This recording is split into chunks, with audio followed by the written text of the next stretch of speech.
আজি মই আপোনালোকক হোৱাটছএপৰ এনেকুৱা 5টা ট্ৰিক কম যি 5টা ট্ৰিক আপোনালোকৰ জীৱনত আৰু ৰোমান্টিক হৈ তুলিব।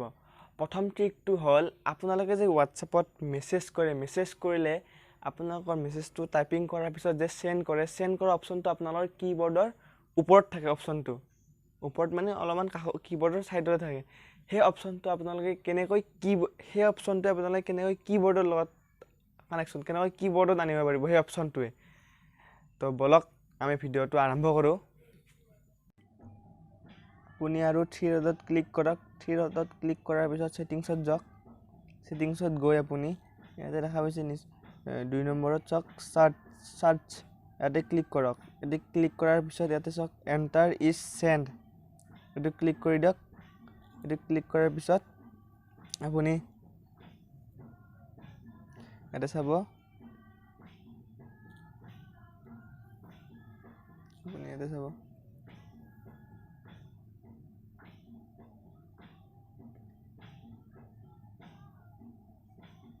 হাই বুলি মেছেজ দিলে আপুনি ইয়াতে ক্লিক কৰাৰ লগে লগে সব মেছেজটো গুচি গ'ল। ইয়াতে ক্লিক কৰাৰ লগে লগে আপোনাৰ মেছেজটো গুচি গ'ল। 2 নম্বৰ ট্ৰিকটো হ'ল যে আপোনালোকে হোৱাটছআপ নাম্বাৰ চেঞ্জ কৰিলে আপোনালোকৰ বন্ধু বান্ধৱী বা যদি আপোনালোকে হোৱাটছআপ নাম্বাৰটো চেঞ্জ কৰে তেতিয়াহ'লে আপোনালোকৰ বন্ধু বান্ধৱী বা আপোনালোকৰ ৰিলেটিভ এইবোৰ নাম্বাৰ নোহোৱা হৈ যায়। এইবোৰ নাম্বাৰ আপোনাৰ হোৱাটছআপত ৰাখিয়ে আপুনি হোৱাটছআপ নাম্বাৰটো কেনেকৈ চেঞ্জ কৰিব তো বলক মই আপোনালোকক দেখাই আছোঁ।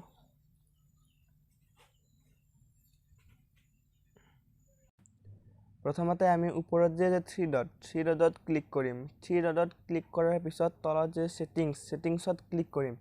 সেটিংছত ক্লিক কৰাৰ পিছত ইয়াতে একাউণ্টত ক্লিক কৰিম। একাউণ্টত ক্লিক কৰাৰ পিছত আপোনাৰ 4 নম্বৰত যে তাতে ক্লিক কৰিব। ক্লিক কৰাৰ পিছত ইয়াতে আছে নেক্সটত ক্লিক কৰি ইয়াতে আছে আপোনাৰ এণ্টাৰ ইউৰ অল্ড ফোন নাম্বাৰ। এণ্টাৰ ইউৰ অল্ড ফোন নাম্বাৰত আপুনি আপোনাৰ প্ৰথমতে যোনটো ফোন নাম্বাৰত হোৱাটছআপ চলাইছিলে সেই নাম্বাৰটো খুজি যায়। সেই নাম্বাৰটো আপুনি ইয়াতে দি দিব।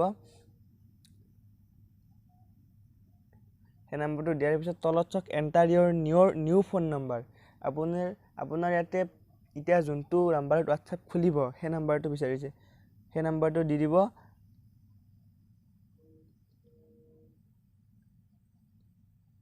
নাম্বাৰটো দিয়াৰ পিছত আপুনি ইয়াতে নেক্সটত ক্লিক কৰিব। নেক্সটত ক্লিক কৰাৰ পিছত ইয়াতে আছে চাওক নটিফিকেশ্যন কণ্টেক্ট। তো আপুনি ইয়াতে এইটো অন কৰি দিব। অন কৰি দিয়াৰ পিছত ইয়াতে চাওক all contacts I have chat with custom. আপুনি ইয়াতে অল কণ্টেক্টছত ক্লিক কৰিব। অল কণ্টেক্টছত ক্লিক কৰাৰ পিছত ইয়াতে ডান কৰি দিব। ডান তলত যে ডানত ক্লিক কৰাৰ লগে লগে আপোনাৰ কোনোবা বন্ধু বান্ধৱী আপোনাৰ কোনোবা ৰিলেটিভ আপোনাৰ সকলোৱে গম পাই যাব যে আপুনি হোৱাটছআপটো বেলেগ নাম্বাৰত খুলিছে। 3 নম্বৰ ট্ৰিকটো হ'ল যে হোৱাটছআপত এটা নতুন আপডেট আহিছে। আপডেটটো হ'ল কি আপোনালোকৰ মানে হোৱাটছআপটো স্কেনিং কৰি আপুনি বেলেগ মোবাইলত আপোনাৰ হোৱাটছআপটো খুলিব পাৰিব। আপোনাৰ মোবাইল বুলি নহয়, আপোনাৰ লেপটপ কম্পিউটাৰ এইবিলাকতো আপোনাৰ মোবাইলটো এনেকৈ স্কেনিং কৰি আপুনি লেপটপ মোবাইল বা কম্পিউটাৰত খুলিব পাৰিব। তো বলকচোন কেনেকৈ লেপটপ মোবাইল কম্পিউটাৰক স্কেনিং কৰি আপোনাৰ হোৱাটছআপটো খুলিব পাৰি।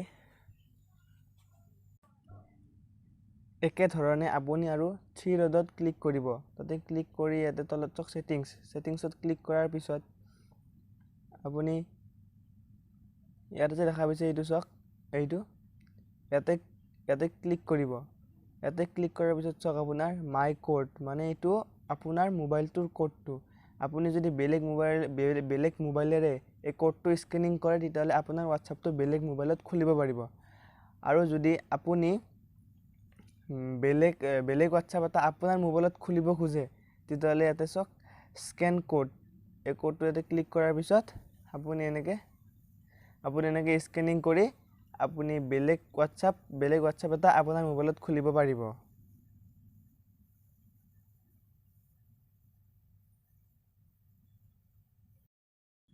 যদি আপুনি হোৱাটছআপত কিছুমান ইম্পৰ্টেণ্ট ফটো আপুনি হোৱাটছআপতে ছেভ কৰি থ'ব খোজে তেতিয়াহ'লে কেনেকৈ হোৱাটছআপত ছেভ কৰি থ'ব পাৰিব।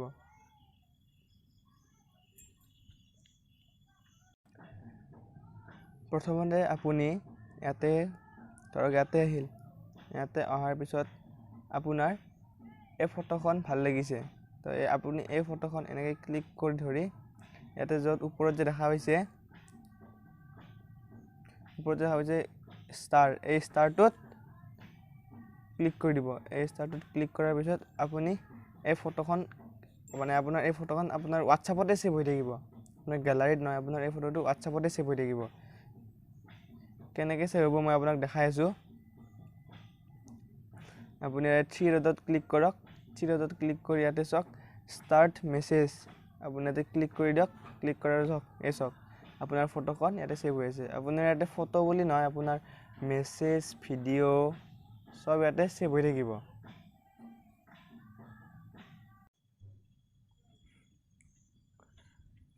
যদি হোৱাটছআপত আপোনাক কোনোবাই ব্লক কৰিছে তেতিয়াহ'লে আপুনি কেনেকৈ গম পাব যে আপোনাক হোৱাটছআপত সি ব্লক কৰিছে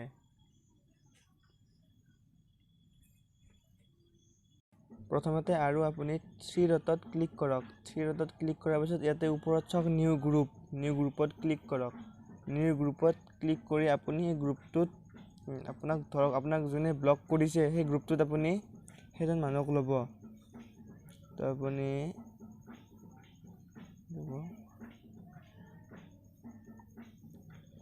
এই মানুহজনে এজনক ল'লে আপোনাক যোনে ব্লক কৰিছে সেই মানুহজনক ল'ব আৰু আপুনি গ্ৰুপটো এনেকৈ